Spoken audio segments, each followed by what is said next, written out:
گفتن درباره حجامت معلومات میدادی. یعنی حجامه را برادر عزیز میدونید شما که یعنی خون گرفتن.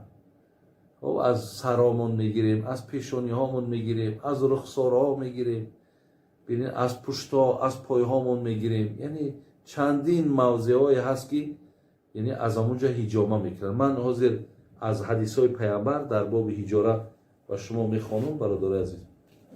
یعنی این کتابی الترغیب و الترهیب من الحدیث شریف از جناب حافظ انا گویم از حضرت امام منذری، این کتاب الترغیب و الترهیب شد. بسیار خدا رحمتش کنه، محنت‌های زیاد کرد، بسیار هر یک مسئله را، هر یک موضوع ها را با حدیث ها و آیت ها مقصد آورده رسانده است. اینجا میخوانیم حدیث از عن ابی هریره رضی الله عنه قال قال رسول الله صلی الله علیه وسلم این کان فی شیء مما تداویتم به خیر فالحجامه رواه ابو داود و ابن ماجه. ابو داود در کتاب تیبش و ابن ماجه هم در کتاب تیبش آورده است. یعنی از جناب ابو داود و ابن ماجه آمده است که رسول اکرم صلی الله علیه و سلم گفته است که اگر گفته است شما خواهید که سلامتی تان برقرار کنین، اگر شما خواهید که همون دردهایی که شما را ناراحت کرده دور کنین، از حجامه در دیگر بهترین طبابت گفته است وجود نداره. یعنی تمام دور کننده همه دردهای شما این حجامه است گفته است. حجامه کنید گفته است. برای این نفرهایی که حجامه میکنن برادر عزیز شما ببینید که خیلی آدمای مقصد بگیم گفتی تاجیکای ما خسکی نباشن، یعنی آدمای تجربه دار باشن، آدمای بگیم که با این مسئله را خوب میدانستگی باشن تا برای روزگذرانیش یا برای مثال زندگی مجبورش که باشه دیگر ندانه که طرز حجامه چخیلی چگونه مقصد همون انا خونه باید ای کجا بگیری، برای کدام درد و هر یک درد بخودش با نقطه‌های خود چه داره و همین دم احتیاط کنین. خیلی کمی پیش یک طبیب دکتر میرین، شما بینید که پیش هر دکتر نمیرین که نگاه میکنید که چقدر تجربهش زیاده، علمش زیاده، فهمیش زیاده، همون دم راجعت میکنید. همین حجامه هم همین خیلی حدیث پیامبر را فهمیدیم که بهترین طبابت این حجامت است گفتن. دیگر حدیث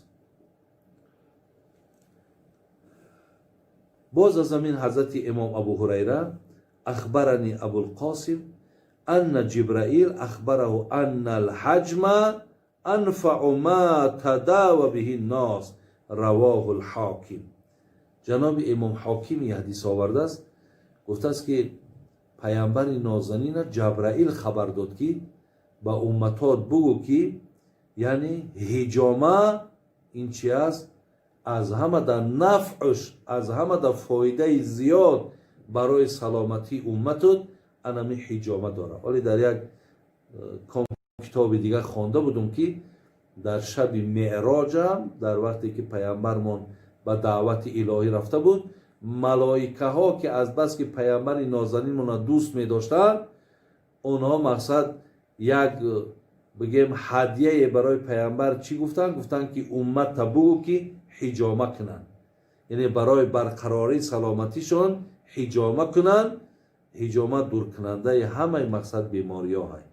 ولی امروز در همین جامعه ما و شما هم بسیار های نفرهایی که حجامه میکنن بسیار هم.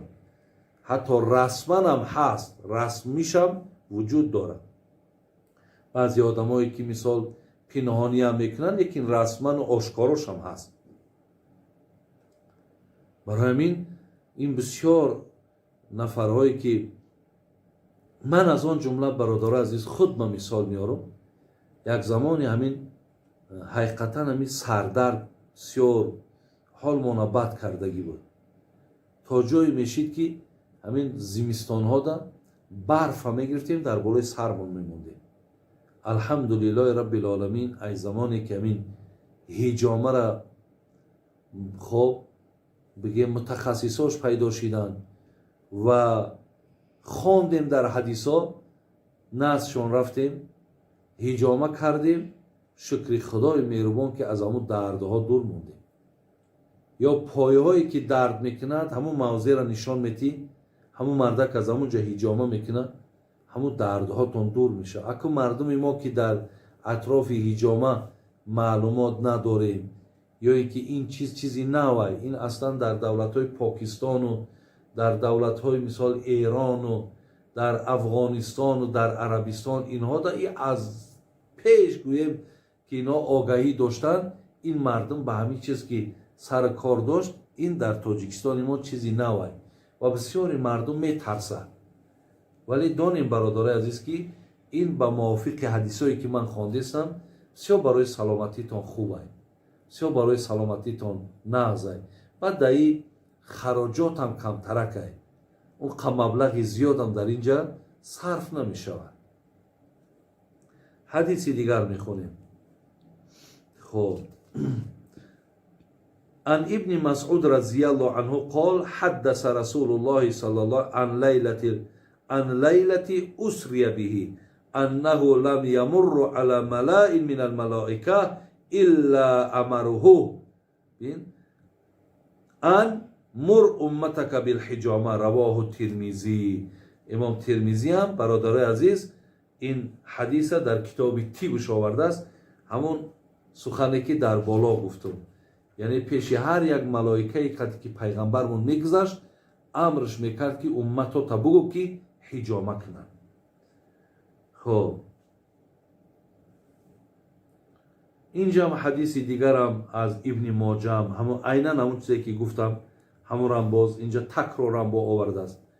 دیگر حدیثی که اینجا آمده است جناب امام حاکم گفته است که پیامبر من گفت من احتجم ل17 من الشهر کان له شفاء من کل داء.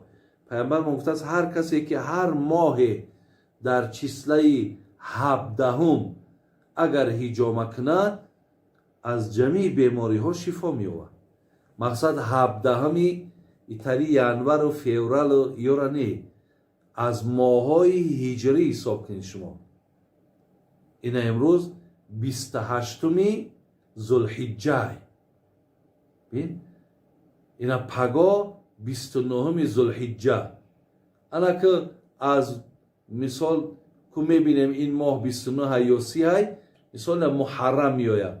محرم روز 17 ماه محرم اگر ما رفته مثال حجامه کنیم میگه شفا هست. ایرا امام حاکم آورده است. دیگر جناب امام ابو داود در کتاب طبش آورده است که من احتجم ل17 و 19 و 21 کان شفاء من کل داء. حضرت ابو داود گفته است که پیامبر گفتند که شما حجامه کنین کی؟ انا گفته است یکم، 17، 19، 21.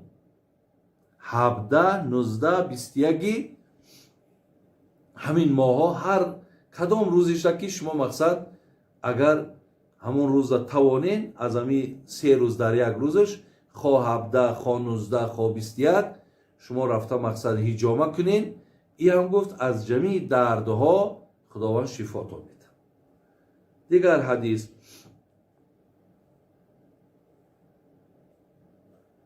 اذا واقف یوم 17 یوم الثلاثاء کان دواء الصنه. در اینجا گفت که اگر از نام پیامبرمون میاد در روایت دیگر میگه اگر 17 همون ماه در که تو حجامه کنی میرای اگر با در روز سه شنبه بیا، این گفت با فضیلتش از دیگر مقصد روزها با بالاتر زیباتر میاد. اگر 17 با سه شنبه موافق بیا. خب دیگر حدیث اینجا یک حدیث طولانیه، من از بینش میخونم. میگه و فیها شفاء و برکه. در حجامه برادر عزیز پیامبر میگو هم شفا هست هم برکت است. دیگر و تزید فی العقل و فی الحفظ. گفت همین حجامه هم عقل زیاد میکنه هم حفظ آدم. حفظ مقصد چقدر آدم سرذهن میشوه اگر به شرطی که حجامه کنه. همچنان نور چشمش میگه روشن میشود. دیگر آمده است که انا واحتجموا علی برکت الله یوم الخمیس. پیامبر گفتن که روزهای حجامه روز پنجشنبه. واجتنبوا بالحجامه یوم الاربعاء والجمعه والسبت والاحد. نیکی ای 4 روز گفته است احتیاط کنید همین 4 روز حجامه نکنید. چهارشنبه، جمعه، شنبه، یک شنبه. برادر عزیز چهارشنبه، جمعه، شنبه، یک شنبه. دیگر 3 روز دیگر دوشنبه، سه شنبه، پنج شنبهش مقصد اجازت افتاد. بعد میارد میگه واحتجموا یوم الاثنین و الثلاثاء. دوشنبه و سه شنبه حجامت کنیم. فانه اليوم الذي عافى الله فيه ایوب. زیرا میگه در این روزها خداوند حضرت ایوب شفا دادگی است. و ضربوا بالبلاء یوم الاربعاء. و گفتن حضرت که بلایی که به سر ایوب آورده بود روز چهارشنبه بود. یعنی از این حدیث ها چی فهمیدیم؟ هم ثواب حجامه را فهمیدیم، هم فایده حجامه را فهمیدیم، هم روزهای حجامه را فهمیدیم. انشاءالله من برای شما اینا در این بابم معلومات